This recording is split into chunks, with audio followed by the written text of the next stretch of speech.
Hey, I'm Kristen. And I'm Mike. And this is The Business Family. You're listening to episode 5 of The Business Family. Today, we're talking with Dr. Tom, who happens to be Mike's brother, and Lauren Williams of Roots Family Chiropractic. We had a front row seat to their story, and in today's episode, Dr. Tom talks about the ins and outs of a business plan and getting a bank loan. We all talk about how to create value for your clients and just how important your why is. So, let's jump on in. Guys, super exciting day today. We are sitting down in my brother's living room. This is Tom and Lauren Williams. They own and run Roots Family Chiropractic here in Lincoln Park in Chicago. Guys, tell us about your family and Roots Family Chiropractic. You want me to go, Tom? Yeah.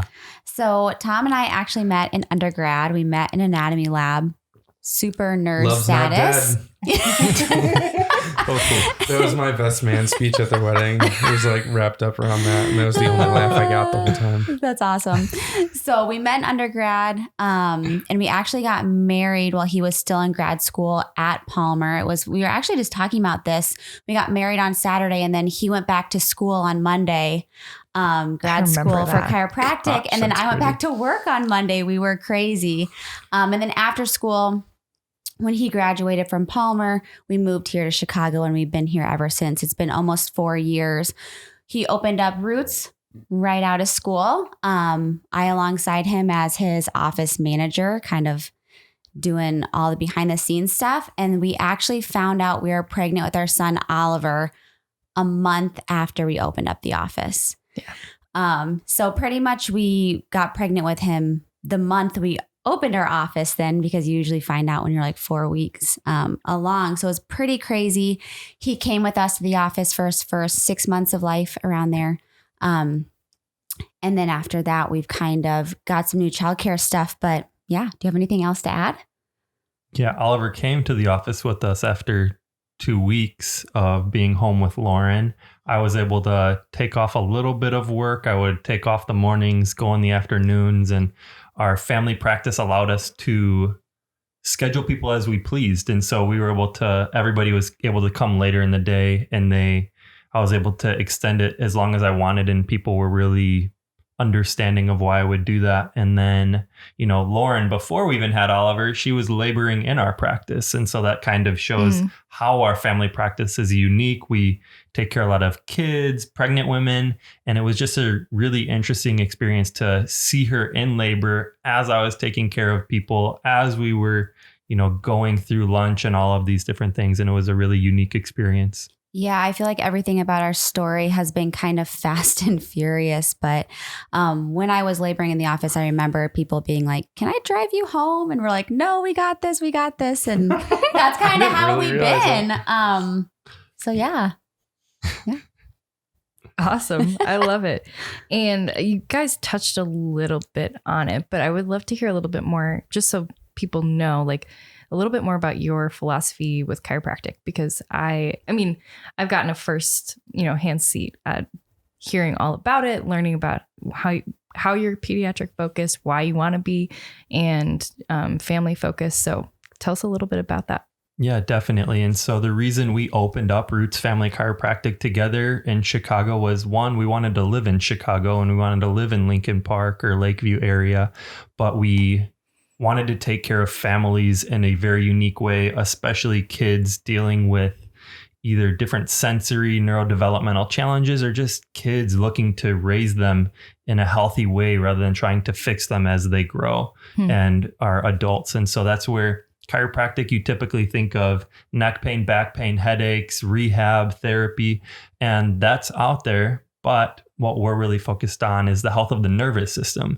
And so I can assess this with technology in our office. And when we remove this interference on the nervous system, the body has the innate ability to heal and to function appropriately. And so this is where we're able to help grow kids into healthy adults, help them develop exactly as they were meant to. And this is really the premise of our practice, to where we're seeing more than half of our practice members are children, and some of them are very sick, and then some of them are very healthy. And so we're really looking at this very broad spectrum of taking care of Chicago as a whole. Cool. Yeah, you guys, it's been really cool to see you so focused on that? And yeah, we'll get into that a little bit later. But I would love to hear a little bit more. Again, we've just had this front row seat to like your life and like all the craziness. And it's been really fun to see you guys try to navigate it all. And I just want to hear a little bit more about Oliver and like kind of your plan when you figured out, oh my gosh, we're pregnant and this baby's showing up in 9 months. Because if you guys don't know, well, you guys probably don't know, but they actually got featured on Pop Sugar, right? Featured on like Sugar, everything. Yeah. ABC National News on their website, So CBS Chicago. Tom has been dubbed the baby wearing chiropractor and Dr. Dad. And you Love can it. find a link to the news like video in our show notes, but it's awesome. It's great. But they actually brought Oliver to the office for like the first 6 or 7 months, about right? 6 months. Yeah. So tell us a little bit about that conversation. Like, was it happening even before you had Oliver? Was it just kind of like a last minute, like, okay, I guess we're just going to go for it? Tell us about that. Yeah, it was definitely a conversation before we even had him, because since it was only us two in the office at the time, we had no other employees. We didn't really have a choice. It was either hire someone to take my spot or have the baby come with us to the office. And it was just kind of a mutual understanding that during that 4th trimester, it's such a special bonding time that we didn't want Oliver and I to be separated during that time. And I was also really passionate about getting back to the office. It was our first baby, ultimately, the office was. So bringing Oliver along was just kind of a no-brainer. Like Tom mentioned, I started going back to the office when Oliver was about 2 weeks. Not full time, but a couple times helping out here and there. And our practice members were so excited. I remember thinking at like 1 week, like once you kind of get over that like postpartum like waddle, I was like, okay, I can go back because I want to show everyone our baby. I'm so proud of him. Everyone's been asking about him. Yeah, it was just really special. And then when we got featured in the news, it was just like a whirlwind. Like it was just crazy because we had someone from Japan reach out to us. Like some Japanese, we couldn't get back to him because it was like a international phone number. It was crazy. But in our interviews for those kinds of things, we just kept saying, because people were like, you guys are so unique doing this. We're sure there's other people that do that too, bring their babies to work. But to us, it was just our normal. We were used to baby wearing. We knew we wanted to. We were prepared for it. So it was just easy for him to be on my chest or Tom's chest as we worked.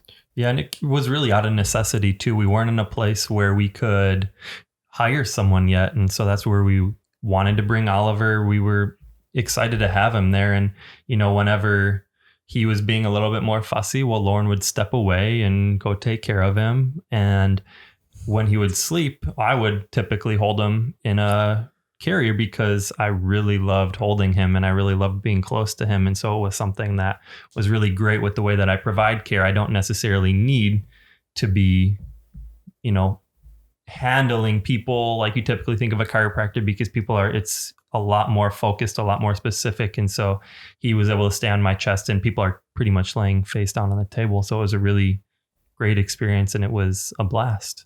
Yeah, that's a really good point to mention, that we were totally in a different spot in our office than we are now in terms of office growth. So a lot of people were like, wasn't he a distraction? At that time, he wasn't really a distraction. I was able to step away if he needed to nurse. I was able to step away if he cried. Now we'd be in a little bit different of a spot, but we still would do the same thing over again. Yeah, we would have made it work. Can you talk a little bit about the transition? I remember like the conversations we were having, because I actually brought Jed to work when I was working before we moved here to Chicago, and he was around for about a year. And then it was like, okay, we're done with this. But I remember having this conversation with you guys of like, okay, like when is Oliver going to transition? It feels like maybe it's time. Can you explain a little bit about that kind of phase and moving into the next phase? Yeah, he was just starting to become more active. He had more wants and needs. He was able to start expressing more wants and needs, not just, milk and sleep as the main ones. And so it was more of move, play, hold me, you play with me. I want to crawl. And in the practice, it can work pretty well. And we held it a little bit longer than we probably were thinking about doing it. And he started to become a distraction where he was taking Lauren away from the front desk or starting to create more of a fuss. And so that's when it started to be more of hey, maybe we should start figuring out if he can stay in the office or not. And we got to figure out how to get him watched during that time. Yeah, I think around that time is when we actually got a baby gate from Kristen, I think your mom. Oh, yeah. And we're like, we got to throw this up because this child is driving us crazy. He's wanting to get behind the front desk. He's wanting to get into everything. So yeah, it was definitely the time when he started getting more mobile. And he's also very attached to both of us too. So if we weren't able to give him that full attention, he's a little bit more shy around other people, that it just was starting to get okay, it's time to kind of phase him out. Stranger danger started to become real, because he was very social early on, and he was happy to be held by other people. But once that stranger danger type of development starts to happen later on in those, second half of their first year, he was fully fledged, get away from me. And so it started to become crying and screaming if somebody was trying to interact with him, which isn't the best. Not ideal when you're trying to grow your business. Diamond experience that you're trying to provide people. Get your kids adjusted. They'll cry when you try to pick them up. Yeah, it's perfect. Oh man. So just backing up, kind of a lot further back. Lauren, you went to school to be an occupational therapist. Did you know that throughout all of undergrad, into grad? Yeah. And then you're doing that, but now you're transitioning out of that because you're still kind of doing a couple of days every once in a while at the hospital. Tom, you wanted to be a physical therapist first. Did you change your mind before you started going to college, or was that during college? So I changed my mind at the beginning of undergraduate. Okay. Because I first started seeing a chiropractor in high school. My last year of high school, as growing up as a child, I always had back pain for as long as I can remember, and never got to the chiropractor until I said, take me now. And then the chiropractors that I went to were they were great adjusters, but they also did a lot of rehab and therapy as well for athletes and people. And so that's what I was initially exposed to. And I was like, well, I love chiropractic and I can adjust people, but I can also do therapy and rehab. And so I can take care of athletes. And so that seemed like my great option. And so that's where I kind of changed my route from PT to chiropractic. And then my story shifted quite a bit throughout chiropractic school, because I started to learn what chiropractic really was, not just this rack 'em crack 'em, and what it could do, basically. And what it could do for someone, rather than just relieve pain, which is important, but that there was a lot more to it. So I didn't want to work with the docs that I was initially thinking I wanted to work with, and in that way. And so then I started getting really lost in school, actually probably pretty depressed and anxious because I didn't have a plan. I didn't want to open up my own practice. And I finally realized that a lot in my life was kind of just given to me, and that I was exceptional at quite a bit without having to do very much work. And now I'm in grad school when I couldn't necessarily just get by, and working in real world and opening a practice that overwhelmed the heck out of me. And so I went to a philosophy night at outside of school about midway through school, and heard a story about a child with autism, on how this mom saw these magnificent changes with his health and his behavior through chiropractic care. And so once I saw that, it was clear as day that was what I wanted to do. And so I fully invested everything that I had into that mindset, into that philosophy, into that model. And so that's what I opened up my practice with. That's awesome. So then, to open a practice during grad school, did they help teach you how to run a business? That's a funny Business question. plan. It's a great How to get question. money. Like, you learn that in chiropractic school? I don't know. I don't remember how many business classes I took. It was usually right at the end of school that they teach business. Sure. And it's being taught by chiropractors who are no longer in business. God. And So they're they old and outdated. Yeah, it's really confusing why they're teaching it when they actually never had that successful a practice, right? And so it's really just like we didn't get the skill set needed. I had a rock star business plan, but that's because I crowdsourced and created my own business plan from others that I found. What do you mean you crowdsourced your business plan? Asked other chiropractors who opened up theirs, looked at their business plans, took bits and pieces of all these different ones so that I could create this awesome business plan. Even as professional photographers and videographers, we found ourselves using our cell phones to capture a lot of our on-the-go content for both our family and our business. That's why we purchased Moment lenses. Moment makes a variety of lenses and photography gear for your mobile device that can elevate your cell phone camera to a more professional quality.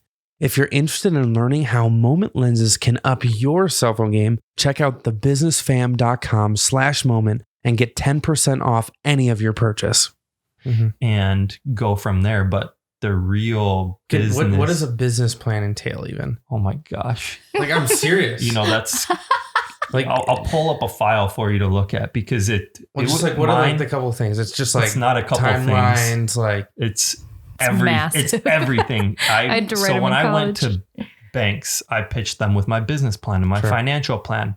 I printed it out at FedEx, got it bound. It was like 50 pages. And so what it is this your like philosophy, what type of business you're running, who your target market is, where they live, what their ranges are, the area that you want to open in, and what the statistics are there, and Projected your marketing overhead? plan, all these different things. And then the financial plan talks about projections and cash flow and all of these different things. And so it was a really in-depth thing. But I don't remember everything that's in it anymore. Totally. But so then you brought that to the banks, and then you just brought it to a bank, and then the bank's like, that's a great business plan. Here's, I don't know how much money, but like, here's some money. Yeah. So when we moved here in July, I did an internship until October when I graduated. During that time, Lauren was also looking for a job, found a job and working. And so I was doing a lot of the business development early on. And so I took the business plan. I would go into banks. I would ask for connections and referrals with bankers. And I talked with probably 13 to 15 banks and they all said no. Yeah. They all said, great business plan. We love it. No, we can't. So, it's too risky. Wow. So I would pitch the banker in front of me, sometimes have the woman in tears because she's so excited about what we're going to be doing and how it's helping children and all of this. And it's like, great, I'm asking for $150,000. Not really a big loan in terms of business. Yeah. And they're like, this sounds really awesome. I'm so excited. But what's the back end then? Well, I have 0 assets, 0 experience, and 0 clients that I'm already seeing. And that was obviously a major hang up for banks. And so they would just say, no, the numbers don't work when they would send it to someone else to look at the numbers. And so then even after I probably got said no to 10 times, I'm like, all right, I need to change this. We're going bare bones. I'm just going to ask for less. And I cut out all the fluff and said, all right, $50,000 loan. Can I get it? And I still went into a couple different banks and they all said, no, it doesn't matter what you ask for. We just can't give you any money because you don't have anything to put up for it anymore. And it's definitely different in different areas because I have friends in different areas where it's smaller town, smaller bank. They're willing to lend to small businesses. But in Chicago, that's just not the case. Interesting, yeah. And so the reason that I got a loan, I actually got an SBA loan. What does that mean? It's backed by the government. Interesting. Up to 10 to 15%. So the bank is actually only on the hook for 10 to 15%. So it's a really great loan for banks. But they're not easy to get. And so I got introduced to this online bank. I think they're out of Florida or Ohio or something. And I submitted my application, asked for 50,000, got a call from them, and they're like, yeah, great. We're willing to loan to you. And of course I'm just like, awesome.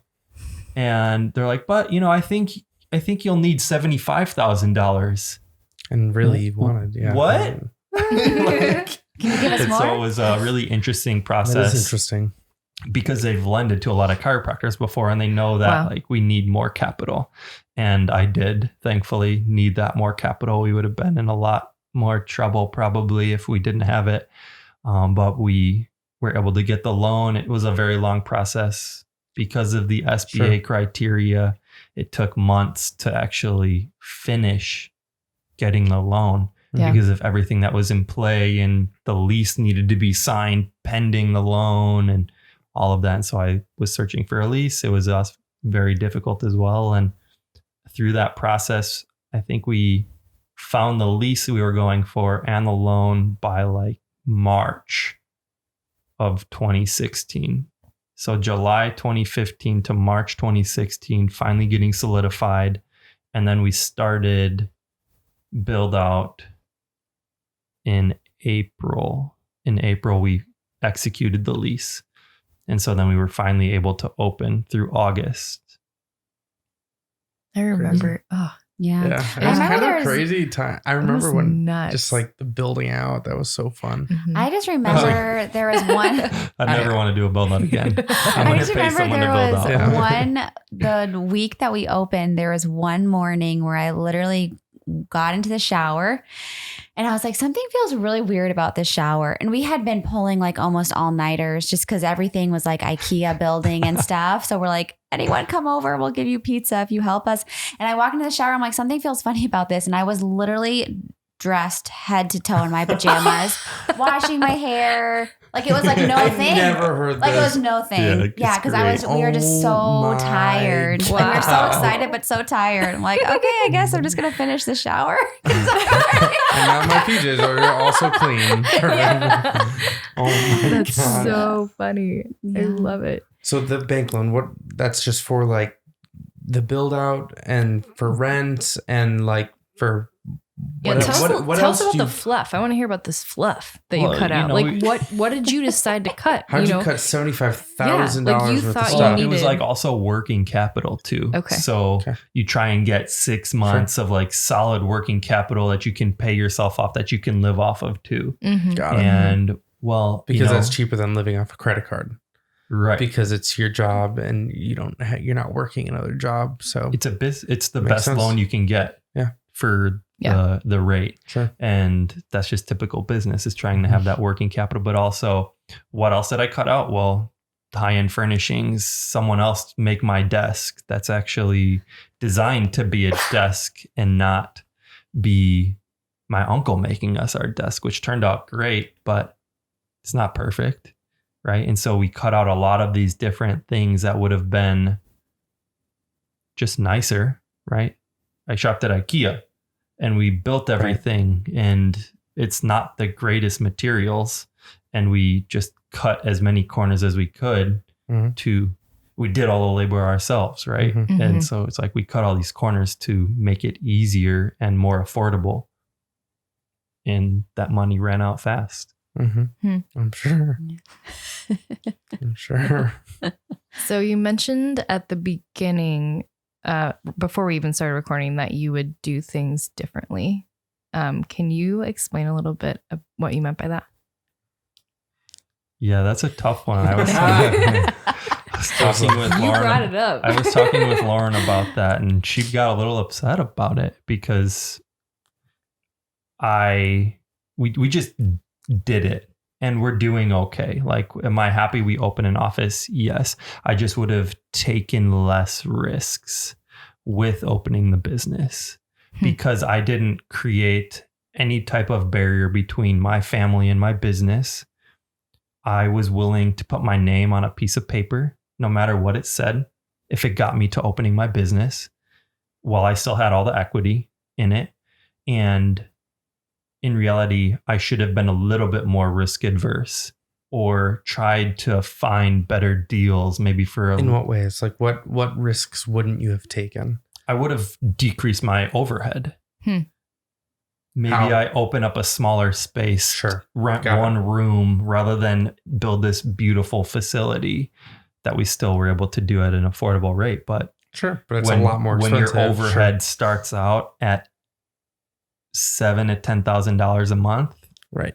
you burn that really fast. Right. Yeah. And so what I would like to do differently is have an overhead of less than $5,000 a month. Mhm. So then I can do a shorter term lease, make more profit. Right. Because I mean, we were still profitable within the first 3 months of running business, but we weren't paying ourselves then. Right. And so Sure. we could have been stable if we had less risk. Right. And so that's where I had people like the attorney going through the lease with me saying like, are you sure you can do this? Are you sure you can are you sure you can handle these payments? It's like, yeah, of course I can. I was very confident in my abilities to provide chiropractic care and to grow a practice, but I was very naive, and maybe I didn't work hard enough either. Who knows, to grow the practice faster. But my perspective opening up was, well, it's like, well, my name is worth nothing. I'll bankrupt it if I have to. Interesting. Right. Yeah. Because I don't want to go work for someone, make very little money, be struggling still, where I could try and build something and grow it. And so that's where we're at now. It's like, obviously we grinded and we got there to a point where it's like, I'm not worried about the office losing, but it was definitely stressful on me, on Lauren, and I would have done it differently so that we could have maybe had her working less, not working so much, having less stress, because finances are stable and we're not maxing out credit cards because we're just trying to live while we're still not being able to pay ourselves well enough. Yeah. And so that's how I would do it differently, so that it could create more freedoms and more control versus just saying like, we can do it, I think. Sure. And Lauren, what's your perspective on that? No, I totally agree with that. I think that when you first have the idea to open up a business or start anything new, it's that honeymoon phase, right? Everything sounds so great and so exciting and so much potential and just like rainbows everywhere. And then you start to do it and you realize, crap, this is a lot of work, but I can still do it. And I feel like right now we're in the phase where, like he said, like we're really content with owning our own business. It's just part of our life now. We don't have to like think about it as much as we did in the beginning, but there's still a lot of struggles that go along with that. Really content? What does that mean? Well, I mean, we're in the place in our life now where it's part of our life. Like in the beginning, it was so new. We're like, will this work? Will this not work? Now we're at the phase where we're like, it has to work. This is our life, and our family. So I think that all that applies. I do agree with him. I feel like we were really big dreamers. I've never been like a super big dreamer ever.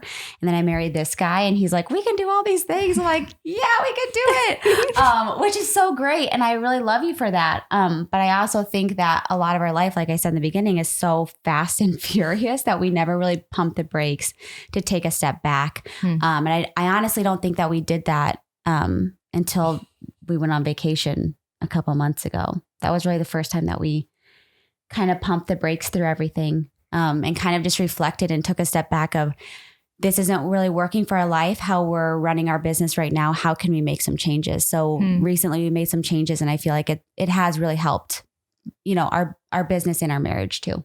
Yeah. I think that's what people don't realize. And I see it so often in like 20 somethings. Like I'm just watching people who have way less overhead and like things that need to like be in place than you guys needed to, just like, oh yeah, I'm just gonna like freelance or start my own thing. And it's like, no, it's a freaking lot of work. Like it's working for yourself in so many ways sucks, but in so many ways is so rewarding. And I think people just like don't realize that. It's like, no, you grind all the time. Like the buck Just stops with depends you. also what you're interested in doing as well. Sure. And what your overhead is as well. yeah. 'Cause if you don't have overhead, it's kind of like, oh, I had a bad month. Oh, well. I'll eat ramen. He's like, Yeah. oh, I had a bad month. Like I have Spent $10,000. Right, I have $7,000 to $10,000 true. I have to pay somebody And this month. I feel like we and have rent and and there, you can't compare any business. Every business is so Oh, yeah. different, but I feel like we have a little bit heavier weight on our shoulder in the sense that when we go home, you know, he's working with families that are really, a lot of families that are really struggling, right? So it's like, we can't only make this work for our family, but we have to make this work for all the families out there who are looking for us or all the families right now who are with us. I mean, I literally sent out an email. I'm like, okay, I need to make our email campaign so much catchier. No one opens them. So I literally made, when we announced that we were closed for like a Saturday, the heading as "We're closing ... And like that was also the announcement for our vacation. Oh yeah, for our vacation. We're closing for like 2 weeks. People freaked out. They were like, literally people walked in like, I got that email. I thought you guys were closing and you cannot close. And I'm like, that was like huge. I'm like, awesome. oh my That's gosh. amazing. I know That's that people brutal. care, but it's like, Lauren's wow. first clickbait. I love it. That was amazing. But it was like, we can't, like, this is, you know, owning your own business. It's one Right. thing for your own family, but it's also how it impacts everyone else around you as well. Yeah. And with you guys being like in the realm of like health and people's well-being, I think it's even more like, I mean, yeah, we're photographers and videographers and we take photos and video of weddings and that's important. But like when you're talking about someone's literal well-being of their life and like changing the trajectory of their life, like there is a bigger weight there, I think. And definitely. that's so significant. And that's something that we would have to lean on. That's something that, you know, I would have to remind Lauren of when it got really hard and something that I have to remind myself of. It's like, because there were times when I would look at a construction worker and be like, that looks good, getting paid to just work and go home and sleep versus not being able to sleep because you don't know what's coming next. And so I have been in really low places of that. Lauren has been in very low places of like not wanting to have the office anymore. And it's times when we look at the testimonials that the moms write about their kids being able to talk, being able to stare them in the eye, being able to get straight A's in their classes when they've struggled in the past, or, you know, being able to crawl after they're not being able to move. And those are the stories that we look at because it's not just us that we're not just here to make money. You know, we really are servants. And that's something where we need to lean on that because we're not doing it necessarily just for us, because we're really doing it for the child. When it's hard, taking care of kids with these neurodevelopmental challenges it's a hot topic in, you know, pediatric care and chiropractic and therapy, all these things. And it's, people see it as like a trending thing. Like, oh, it looks like so much fun, but in reality, it's really hard to take care of kids that can't communicate, that are screaming. But the changes we see are what make it happen. I had to tell our employee because kids cry in our office and it hurts. Like it hurts our feelings, right? When they cry, and like we're very empathetic towards that. And she's like, I don't know if I can be around that. I don't know if I can do that in the future. It's like, I don't do it for me. I do it for them. And so we have to do it because we're the only ones that can. And so that's why we do what we do. That's super cool. And stick with it. I love that. Love that. One of the things that I think you guys do really well is show your value. And especially when you sit down and you talk with a new patient or a potential patient, and you just communicate why it's valuable for them to be under care, specifically with you. And can you talk a little bit about just kind of the metamorphosis of that, like where it started when you first got started and how it's changed over time? Yeah, the first thing is that I'm not telling them that it's valuable for them, that I try to have them discover that it's valuable for them. And it's a Socratic type of method of asking questions so that they come to the conclusion that you want them to. Because I need to hold my values here. And when theirs are here, theirs need to raise. Otherwise, there's a disconnect. And you can never really tell someone what they value. You need to have them figure it out on their own. And so I don't know how I became good at sales, good at presenting value, because that's what sales is, being able to create value for someone. And I don't know how I created a process that allowed me to do that in a very efficient way. It came from me spending a lot of time with coaching and training, and I invested, well over $10,000 to $15,000 to $20,000 in personal and professional development. And that has allowed me to create the type of process that I have, but be able to put it together and really work at it at the end of school and then early on, so that I could observe different offices and see how they did it, but really create a unique experience where people start to come up with these shifts in their paradigm, because they're going from like, fix my child, to this is important for them, even if they didn't have challenges. And that's my goal, so that they understand the difference, right? I want them to get their result, but in reality, everybody needs to have it. And so that's where I was able to do all this training and create this process. And it's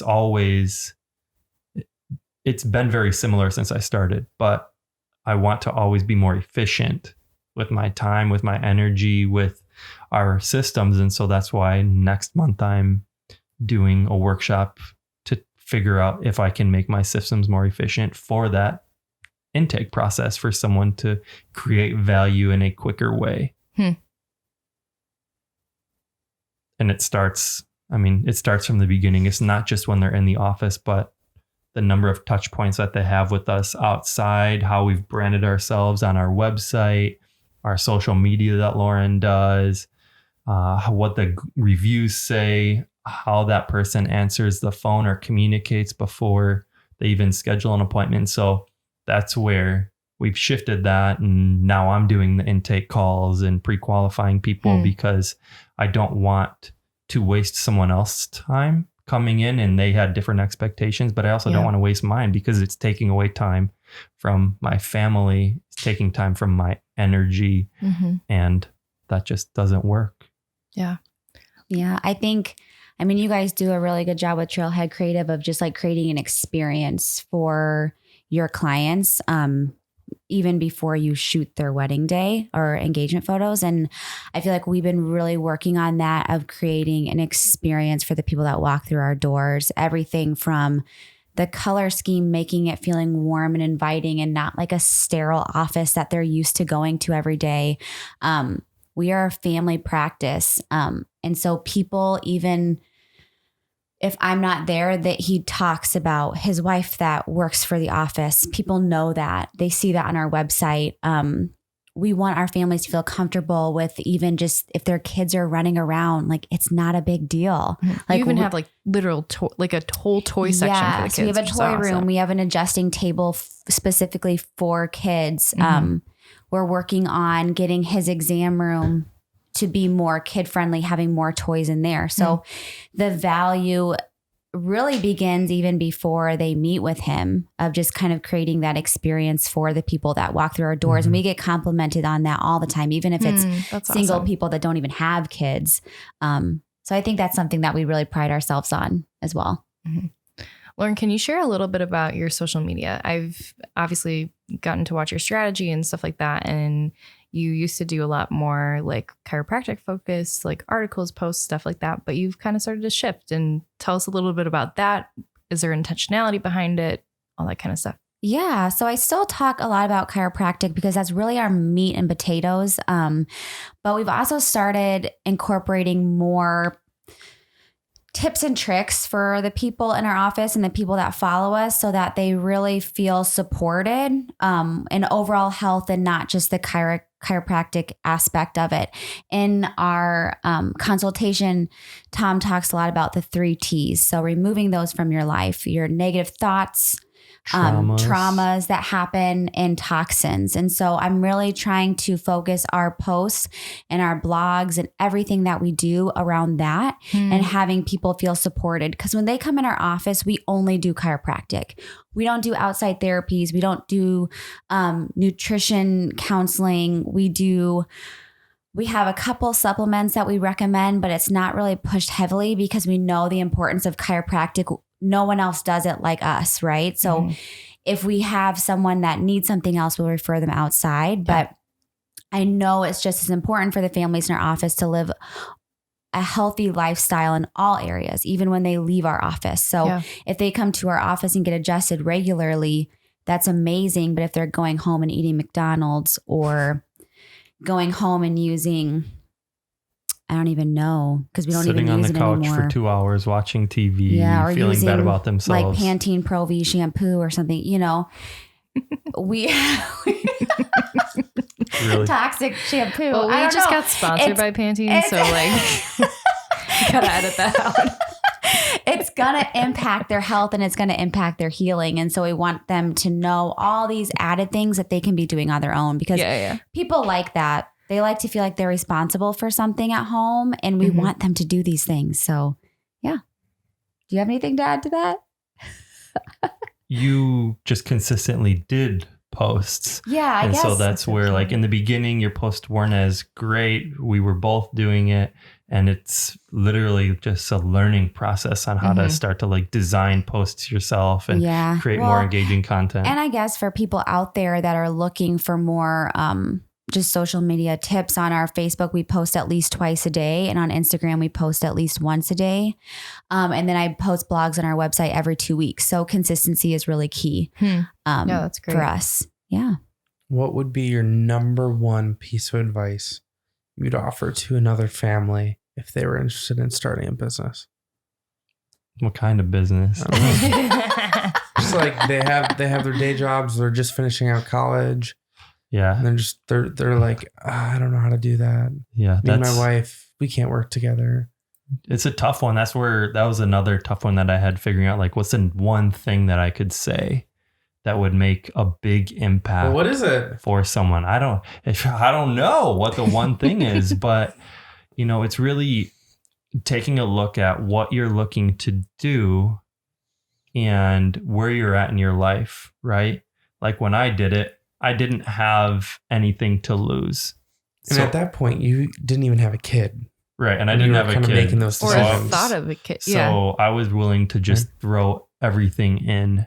If I had a family and I was starting to think about opening a business and I had a job, I would have probably taken it a bit slower, really created a plan, probably would have been a little bit more risk adverse, and set these steps in place with clear expectations.